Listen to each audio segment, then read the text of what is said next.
Hey everybody, Jason Vaz here with Remax, and I'm here for your 2024 market review. Here we're going to touch on what happened in 2023. How did the real estate market perform? And we're going to first cover off four main topics. We're going to talk about interest rates. We're going to talk about inflation. We're going to talk about housing starts.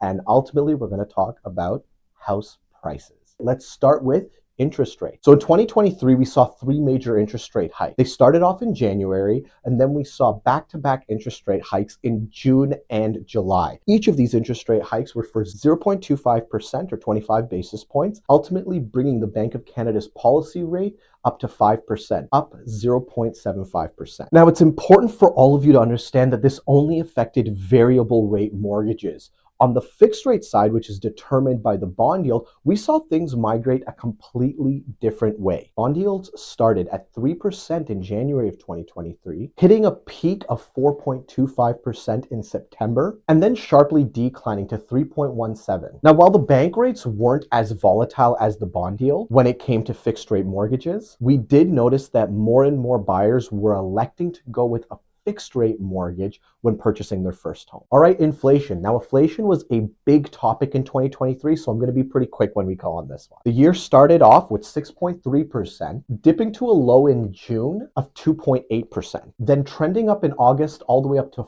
4%, then finally leveling out at 3.1% at the end of the year. Now, while the Bank of Canada's target rate is 2%, and we're sitting at 3.1%, it's important to note that the bulk of that inflation is due to interest-related costs. All right, that's it for inflation. Let's get on to housing start. Now, in 2021, the Ontario government set a 10-year plan to build 1.5 million homes. In 2023, that target was roughly 97,000 homes. Unfortunately, we did miss that target by about 26%, only building 71,000 homes. However, we do have some notable mention. Pickering was able to exceed their target by 27% and adding an additional 254 homes to the market. And Toronto exceeded their target by a whopping 42%, adding an additional 87 homes to the market. Now, housing starts are important for us to keep an eye on as they determine how much inventory is being added to the market each year. All right, so these three topics have been covered. We talked about interest rates, we talked about inflation, we've talked about housing starts.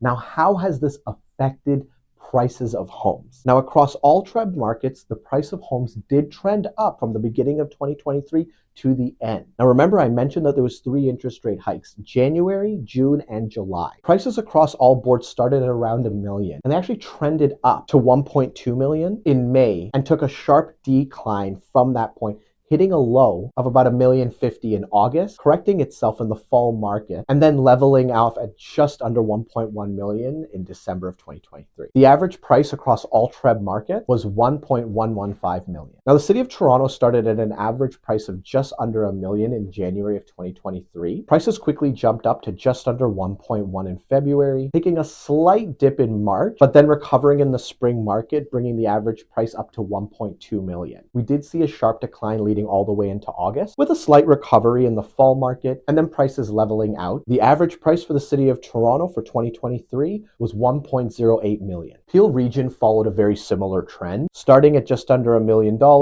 going all the way up to 1.45 in June, dipping down to $1.05 million in August, September, seeing a slight recovery in the fall market, and ultimately landing at just over $1 million in December. Average price for Peel Region in 2023 was $1.06 million. York Region saw an interesting trend. Prices started at $1.28 million, trended up to just under $1.4 in June, and saw a pretty consistent decline as we went to December. The average price for York Region for 2023 was $1.32 million. Now, the average price in Durham actually ended slightly lower than it started in January of 2023. Prices in Durham Region were around $886,000 in January, peaking at $1 million in June, recessing down to $930,000 in August, seeing a slight recovery in October, but ultimately ending at $860,000 in December. Now, the average price for Durham Region in 2023 was $926,000. Now, it's important to note how many transactions took place in 2023. In 2023, we saw 65,000 transactions. But what does that really mean? Well, the year prior to that, 2022, we saw 75,000 transactions. And prior to that, we saw over 120,000 transactions in 2021. On average, we're used to seeing about 100,000 transactions each year. With uncertainty in the market, many people put off their real estate plans in 2022 and 2023 and are hoping to see some stability in 2024. Now, what do I think of all this? What do I think is going to happen in 2024?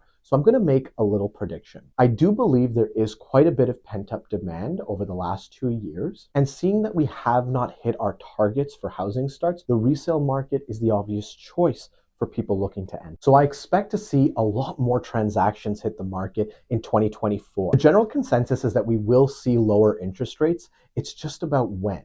Will we see it in the second quarter or will we see it in the third quarter? Either way, I do expect more faith to be restored in the market. I do feel that we will see a lot more buyers looking for homes and feeling a lot more comfortable to put on offers. However, I'm curious to know what all of you think. If you've made it this far in the video, please leave me a comment. Let me know what you think about what's going to happen in 2024 in the real estate market.